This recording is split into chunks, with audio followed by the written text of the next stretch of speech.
Bonjour, bonsoir tout le monde. J'espère vraiment que vous allez bien et que vous avez la pêche.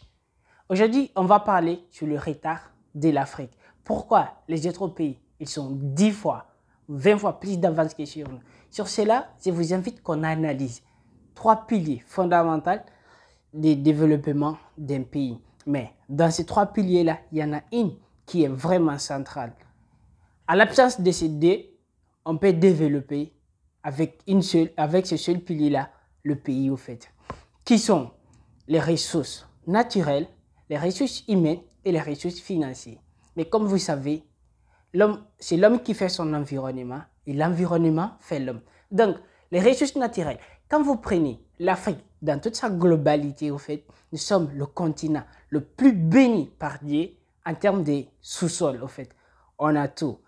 Uniquement le Congo d'abord, qui est un scandale géologique. Tout ce que tu as besoin, presque il y en a tout là-bas, et que tu ajoutes la Guinée sur ça aussi, ça devient une bombe. Sans parler du Mali, ok?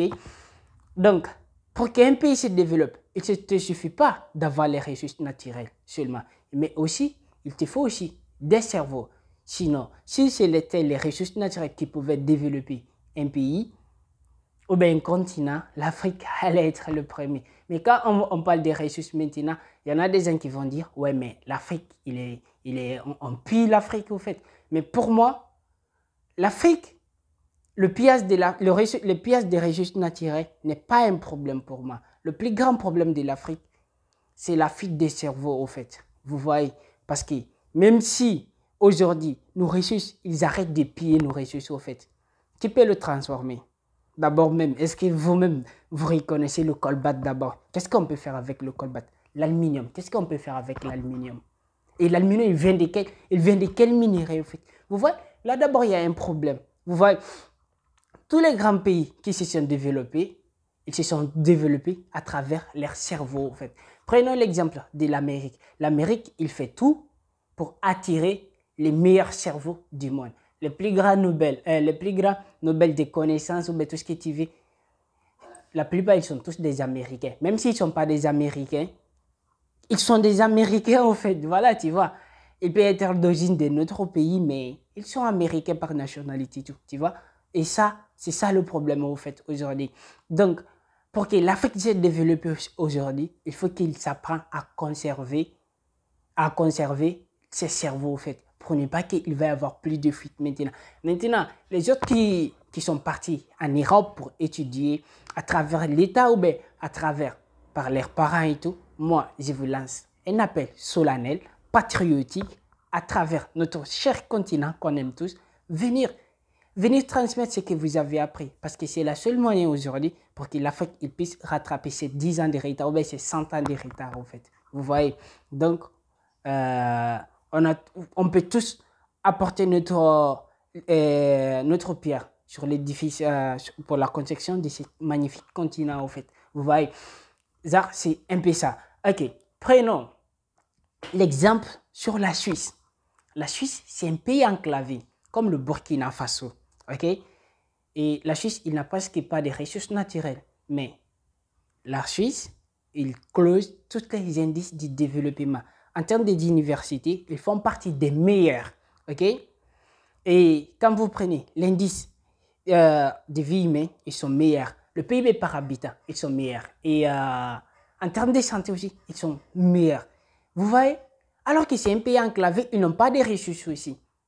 Bon, la Suisse, il est connu par les banques, ok? Tous les grands banques se trouvent là-bas. Ça, c'est un. Aussi pour ses horloges, mais aussi pour ses chocolats. Tiens, parlons du chocolat. La Suisse, le cacao, ça ne pousse pas en Europe. Ça pousse en Afrique et en Amérique latine comme ça et tout. Mais la Côte d'Ivoire et le Ghana, ils assurent 70% de la production mondiale du cacao, en fait. Et mesdames et messieurs, le marché mondial du chocolat, en fait, c'est 100 milliards de dollars par an. Tenez-vous bien, d'accord? Tenez-vous bien. L'Afrique, on touche que 6 milliards de dollars. Là, c'est là où il y a le plus grand problème, en fait. Parce que le plus grand problème aujourd'hui de l'Afrique, nos ressources, on le fait sortir, il part. Et on ne peut pas transformer. Et si tu ne transformes pas, tu ne peux pas faire des bénéfices. Voilà. Et les gens qui le transforment, ils font des plus grands bénéfices. Prenons exemple là sur l'Allemagne. L'Allemagne, première puissance économique de l'Europe, quatrième puissance économique mondiale, en fait, derrière le Japon. Et l'Allemagne, ils n'ont rien dans leur sous-sol, mais ils sont connus pour quoi? Sur leurs automobiles, sur leur électronique et tout. Ils transforment. Et voilà ce qui a donné cette place à l'Allemagne aujourd'hui. Donc, il ne te suffit pas d'avoir les ressources naturelles. Il faut aussi avoir les cerveaux qui vont avec.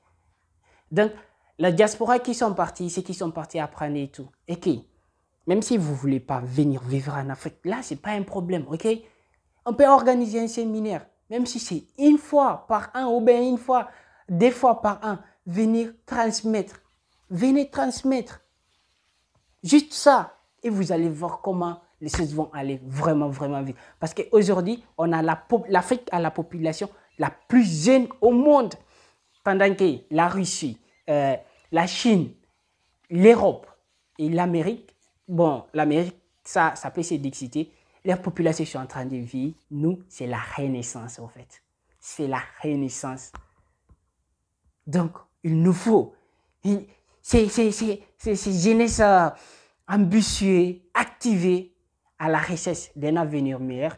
Il faut lui donner quelque chose pour qu'il puisse transformer ça. Parce qu'on a la niaque aujourd'hui. Vous voyez? Donc, c'est un peu ça. Donc, je suis vraiment content de voir que les choses sont en train de bouger. Parce que Back to Africa, ça fait longtemps qu'on est en train de parler. Même Marcus Garvey, il disait Back to Africa, Back to Africa. Et aujourd'hui, c'est vraiment Back to Africa.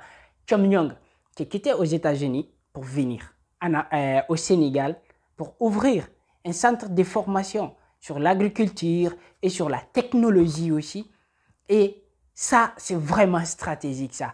Parce que quand on prend l'Empire de Chine, ils ont raté juste une seule technologie qui les a mis en retard, qui était la machine à vapeur. La poudre à canot, ça a été inventé par les Chinois. Les papiers aussi, ils ont été inventés par eux. Mais juste la machine à vapeur, ils ont raté ça. Voilà ce qui a donné le retard. Maintenant, ils ont un slogan. Aucune invention ne sera négligée. C'est ce qui fait qu'aujourd'hui, la Chine, il produit presque plus de 1 million d'ingénieurs par an.